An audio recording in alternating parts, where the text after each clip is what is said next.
Imagine pouvoir entraîner ton esprit pour être plus heureux, aimer plus profondément et vivre avec plus de sagesse.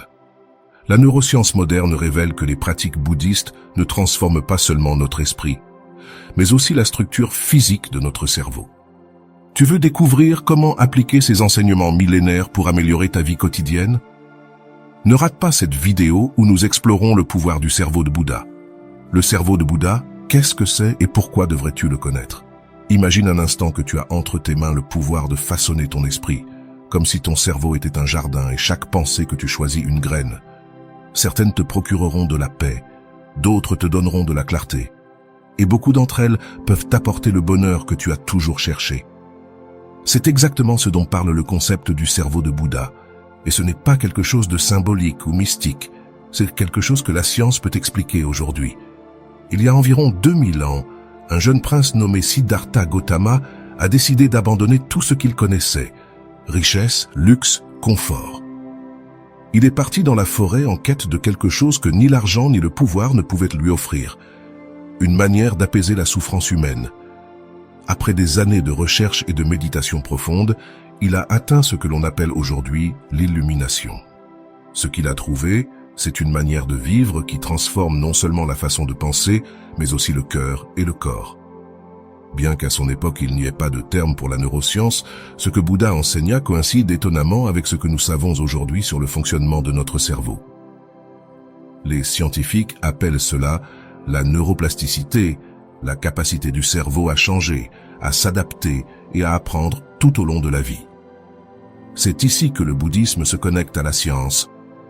Ce que Bouddha a découvert grâce à la méditation et à la pratique de la pleine conscience, c'est que l'esprit peut être entraîné comme un muscle. Et lorsqu'on l'entraîne, on change la manière dont on expérimente le monde. Pense à cela. Si dès ton enfance, on t'a appris à réagir par la peur ou la colère chaque fois que quelque chose ne se passe pas comme tu le veux, c'est un modèle que ton cerveau a répété tellement de fois qu'il est devenu automatique. Mais si tu commences à pratiquer la tranquillité, la compassion ou le détachement, tu crées de nouvelles connexions neuronales. Littéralement, tu changes la structure de ton cerveau. Tu cultives le cerveau de Bouddha, un cerveau qui répond avec sagesse au lieu de réagir impulsivement, un cerveau qui ne s'attache ni à la douleur ni au désir insatiable. Avant d'aller loin, je te serais reconnaissant si tu mets un j'aime à la vidéo, cela m'aiderait à continuer de diffuser cette philosophie. Si tu n'es pas encore abonné, je te recommande de t'abonner et d'activer la cloche pour ne manquer aucune vidéo. Rick Johnson, un neuropsychologue qui a consacré sa vie à étudier ce sujet, l'explique de manière simple. Ce que l'esprit fait, le cerveau le devient. Si tu médites sur la paix, ton cerveau devient pacifique. Si tu te concentres sur la gratitude, ton cerveau devient reconnaissant. Et le mieux dans tout ça, c'est que tu n'as pas besoin d'être un moine pour y parvenir. Il te suffit d'intention, de pratique et de comprendre comment fonctionne ce processus. Alors pourquoi devrais-tu connaître le cerveau de Bouddha? Parce que c'est la clé pour une vie plus pleine. C'est la manière dont tu peux te libérer des émotions qui te rongent, comme le stress, la peur ou la colère. C'est l'outil qui te permet de créer un état d'esprit lumineux, plus libre, et cela peu importe qui tu es ou où tu te trouves. C'est quelque chose que tout le monde peut accomplir. Dans les prochains chapitres, nous allons découvrir ensemble comment fonctionne cette connexion entre le bouddhisme et la neuroscience, quel changement concret cela provoque dans ton cerveau et comment tu peux commencer à appliquer ces enseignements dès aujourd'hui. Neurosciences et bouddhisme, la connexion qui transforme ton esprit. Il y a seulement quelques décennies, la science pensait que le cerveau était comme une machine qui s'usait avec le temps. On croyait qu'à l'âge adulte, il était difficile, voire impossible, de changer la façon dont il fonctionnait. Si tu étais une personne anxieuse, nerveuse ou négative, on pensait que c'était juste ta façon d'être et que tu resterais ainsi pour toujours. Mais les récentes avancées en neurosciences ont démoli ces idées. Aujourd'hui, nous savons que le cerveau est malléable, qu'il a une capacité incroyable à changer sa structure et ses fonctions tout au long de la vie. Cela s'appelle la neuroplasticité, et c'est ici que le bouddhisme prend une longueur d'avance sur la science, car ce que Bouddha a enseigné, c'est que l'esprit peut être entraîné, et en l'entraînant, tu entraînes toute ta vie. Imagine que ton cerveau soit comme une forêt. Chaque fois que tu as une pensée, c'est comme si tu marchais sur un sentier. Plus tu empruntes ce chemin, plus il devient clair et facile à parcourir. Si cette pensée est négative, comme l'inquiétude, la peur ou la colère, ce sentiment devient de plus en plus profond. Mais si tu choisis de marcher sur d'autres sentiers, si tu commences à penser à la paix, à la compassion ou à la gratitude, ces autres chemins deviennent plus clairs et plus solides. La neuroscience a prouvé que ce n'est pas juste une métaphore. Lorsque nous répétons certains types de pensées ou d'émotions, de nouvelles connexions neuronales se créent, renforçant certains circuits, et au fil du temps, notre façon de ressentir et d'agir change. La pratique bouddhiste, en particulier la méditation et la pleine conscience, agit précisément sur cela. Lorsque tu médites, tu entraînes ton attention à revenir encore et encore à l'instant présent. Au début, c'est difficile. L'esprit saute comme un singe d'une branche à l'autre, mais chaque fois que tu le ramènes, c'est comme renforcer un muscle. La science a montré que les personnes qui méditent régulièrement développent plus de matière grise dans des zones du cerveau liées à la mémoire, à l'empathie et à l'autocontrôle. Par exemple, Richard Davidson, un neuroscientifique qui a étudié les cerveaux des moines bouddhistes, a découvert quelque chose de fascinant.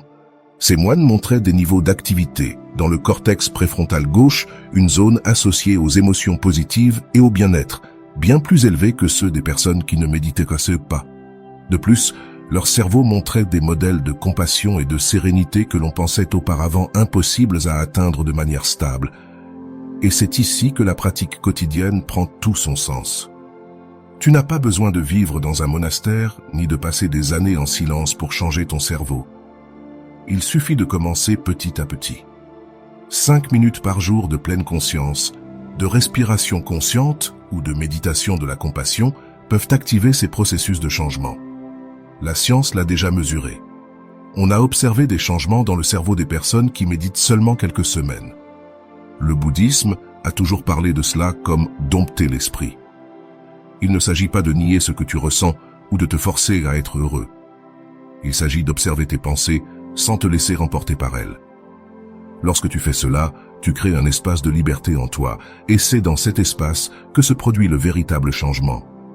La neuroscience moderne confirme ce que les maîtres enseignent depuis des siècles. La souffrance vient d'un esprit incontrôlé, et le bonheur est le résultat d'un esprit entraîné. Ce qui est puissant, c'est de savoir que cet entraînement est à la portée de tous. Ce n'est pas réservé à quelques privilégiés. C'est une compétence que tu peux apprendre et développer à n'importe quel moment de ta vie. Dans le prochain chapitre, nous allons aller un peu plus loin et voir comment la méditation transforme précisément la structure et le fonctionnement de ton cerveau. La méditation renforce notre comportement en régulant certaines zones du cerveau. Cela se traduit par un meilleur autocontrôle, des décisions plus réfléchies et une capacité accrue à maintenir notre attention. As-tu déjà eu l'impression d'essayer de te concentrer et de voir ton esprit s'égarer? La méditation entraîne cette attention comme un muscle. Plus tu pratiques, plus il devient facile de rester présent. Mais ce qui est encore plus fascinant, c'est ce qui se passe au niveau des ondes cérébrales.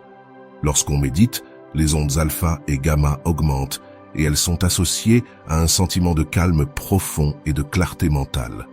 Cela te permet de rester détendu sans être endormi, éveillé sans être anxieux. C'est l'équilibre que beaucoup recherchent et que peu arrivent à atteindre naturellement. Une étude bien connue, dirigée par Sarah Lazar à l'université de Harvard, a montré que des personnes pratiquant la méditation de pleine conscience pendant seulement 8 semaines ont expérimenté une augmentation de la densité de matière grise dans des régions du cerveau liées à l'empathie, la mémoire et la régulation émotionnelle. 8 semaines, pas des années ni des décennies, seulement 2 mois de pratique régulière, quelques minutes par jour. Et voici la partie qui change la donne. Ces bienfaits ne dépendent pas de tes croyances. Peu importe que tu sois bouddhiste, chrétien, athée ou autre, le cerveau répond à l'entraînement, pas à la foi. La méditation est une pratique universelle, comme l'exercice physique. Tu n'as pas besoin de croire aux muscles pour qu'ils se renforcent quand tu t'entraînes. Peut-être te demandes-tu comment commencer. La simplicité est souvent la plus puissante. Assieds-toi en silence, observe ta respiration, note les pensées qui surgissent sans les suivre et ramène-toi à chaque fois au moment présent. C'est tout. 5 minutes par jour peuvent faire toute la différence. Et si un jour tu manques, recommence le jour suivant. La clé est la constance, pas la perfection. À mesure que tu pratiques, la façon dont tu vois le monde change. Ce qui te perturbait avant te laisse maintenant indifférent. Ce qui semblait insupportable devient gérable. Tu commences à te sentir maître de ton propre esprit, et c'est là que la méditation transforme non seulement ton cerveau, mais aussi ta vie. Dans le chapitre suivant, nous parlerons de quelque chose que nous recherchons tous, le bonheur. Que dit le bouddhisme à ce sujet? Et que dit la science? La réponse pourrait te surprendre. Le mieux, c'est que tu puisses la mettre en pratique dès aujourd'hui. Le bonheur, selon Bouddha et la science moderne, c'est ce que nous recherchons tous. La paix, la joie, le bien-être.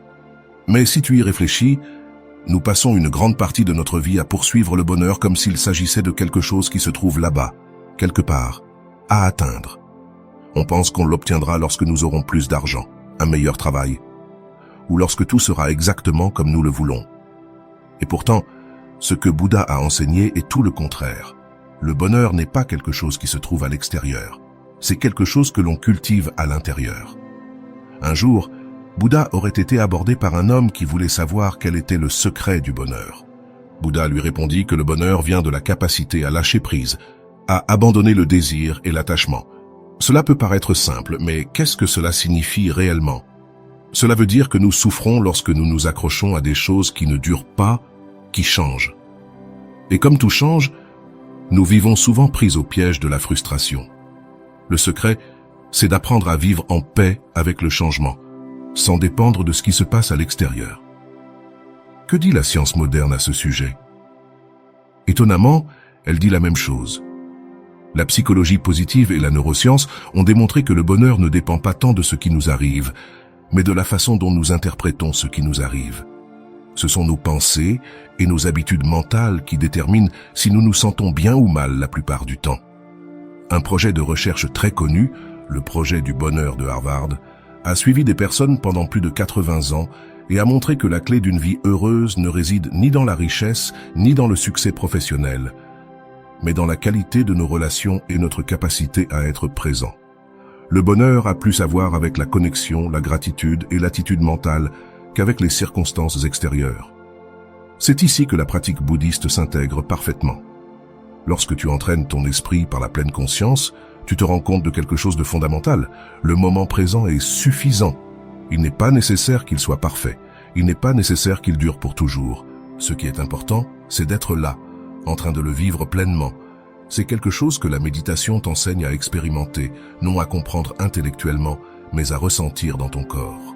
Bouddha parlait de 3 poisons qui empoisonnent notre esprit et nous volent le bonheur: le désir insatiable, le rejet et l'ignorance. La neuroscience l'explique en termes de biais de notre cerveau. Nous sommes programmés pour nous concentrer sur ce qui nous manque, ce qui ne va pas, ce qui pourrait empirer. C'est un mécanisme de survie, mais si tu ne l'entraînes pas, tu finis par vivre dans un état constant d'insatisfaction. La bonne nouvelle, c'est que tu peux rééduquer ton cerveau en pratiquant la gratitude. Plusieurs études ont démontré que les personnes qui prennent quelques minutes par jour pour se rappeler les bonnes choses qui leur arrivent, même les plus simples, développent un bien-être plus élevé. Leur cerveau montre plus d'activité dans les zones liées à la joie et à la satisfaction. Un autre chemin est la compassion. Les études de Richard Davidson et de Mathieu Ricard, connu comme l'homme le plus heureux du monde selon la science, montrent qu'en méditant sur la compassion, non seulement tu deviens plus bienveillant avec les autres, mais ton cerveau produit aussi des états de bien-être profonds et stables. C'est comme si prendre soin des autres activait une source interne de bonheur qui ne dépend de rien d'extérieur. En résumé, le bonheur selon Bouddha est une compétence que l'on cultive. Ce n'est pas un coup de chance ni quelque chose que l'on doit poursuivre toute sa vie. Et la science le confirme. Le bonheur est le résultat de ce que tu fais avec ton esprit, tes habitudes et tes émotions. Il ne s'agit pas de se forcer à être toujours souriant, mais de développer un esprit capable de rester en équilibre, même lorsque la vie n'est pas parfaite. Dans le prochain chapitre, nous parlerons d'un ingrédient clé pour y parvenir, l'amour et la compassion. Que se passe-t-il dans notre cerveau lorsque nous cultivons ces qualités? Pourquoi sont-elles si puissantes pour guérir notre esprit et notre corps? Je t'en parlerai bientôt. La compassion selon le bouddhisme et comment cela peut t'aider aujourd'hui est plus simple qu'il n'y paraît. L'une des techniques les plus connues s'appelle metta, la méditation de l'amour bienveillant. Elle consiste à fermer les yeux, respirer profondément et répéter des phrases comme « que je sois heureux, que je sois en paix, que je sois libre de souffrance ». Ensuite, tu étends ce souhait aux autres, à ta famille, à tes amis et même aux personnes avec lesquelles tu as des conflits. Finalement, tu l'élargis à tous les êtres vivants. Au début, cela peut sembler artificiel, mais ce qui est intéressant, c'est que le cerveau ne fait pas de distinction entre ce que tu imagines et ce que tu vis réellement. À mesure que tu répètes ces intentions, tu entraînes ton esprit et ton corps à ressentir une véritable compassion. Plus tu le fais, plus il devient facile de ressentir de l'empathie, de pardonner et d'agir depuis l'amour dans la vie quotidienne. La neuroscience confirme ce que le bouddhisme enseigne depuis des siècles. L'amour et la compassion ne sont pas seulement des vertus, mais des pratiques qui changent le cerveau. Elles aident à développer un esprit clair, un cœur calme et une vie pleine de sens. Cela ne te bénéficie pas seulement à toi, mais aussi à tous ceux qui t'entourent, car lorsque tu agis avec compassion, tu crées un effet domino. Les personnes qui reçoivent ta bonté ont tendance à la répliquer, et cela transforme des familles, des communautés, voire des sociétés entières. Dans le dernier chapitre, nous allons parler de la façon de mettre tout cela en pratique avec des exercices concrets pour entraîner ton esprit au quotidien et cultiver le cerveau de Bouddha. Maintenant, passons à la sagesse pratique avec des exercices quotidiens pour entraîner ton esprit. Jusqu'à présent, la question est claire. Comment commencer? La théorie est bien, mais le vrai changement se produit lorsque tu appliques ces enseignements dans ta vie quotidienne. Pour cela, tu n'as pas besoin de plusieurs heures ou de conditions spéciales, juste de l'engagement et de la constance. Voici 3 pratiques simples mais très puissantes que tu peux commencer dès aujourd'hui. Premièrement, la méditation de la respiration consciente. Assieds-toi dans un endroit calme, ferme les yeux et concentre-toi sur ta respiration. Ressens l'air qui entre et sort de ton corps. Chaque fois que ton esprit s'égare, ramène-le doucement à la respiration. Fais-le pendant 5 minutes par jour. C'est l'exercice le plus simple pour entraîner ton attention et apaiser ton esprit. Deuxièmement, la pratique de la gratitude. Avant de t'endormir, pense à 3 bonnes choses qui t'ont arrivé pendant la journée. Peu importe si elles sont petites, un sourire, un bon repas, un moment de calme. Cela entraîne ton cerveau à se concentrer sur le positif et crée un état de bien-être plus stable. Troisièmement, la méditation de la compassion. Pendant quelques minutes, souhaite le bien-être des autres. Tu peux répéter dans ton esprit « que tu sois bien, que tu sois heureux, que tu vives en paix ». Cette pratique ne renforce pas seulement l'amour pour les autres, elle guérit aussi ton propre esprit et ton cœur. De petits pas chaque jour. C'est ainsi qu'on cultive le cerveau de Bouddha, avec patience, intention et la certitude que chaque pratique, aussi simple soit-elle, compte. Si ce contenu t'a apporté de la valeur, abonne-toi à la chaîne pour ne pas manquer les prochaines vidéos où nous approfondirons ces sujets. Laisse-moi un commentaire pour me dire quelle pratique tu vas commencer aujourd'hui. À bientôt dans la prochaine vidéo.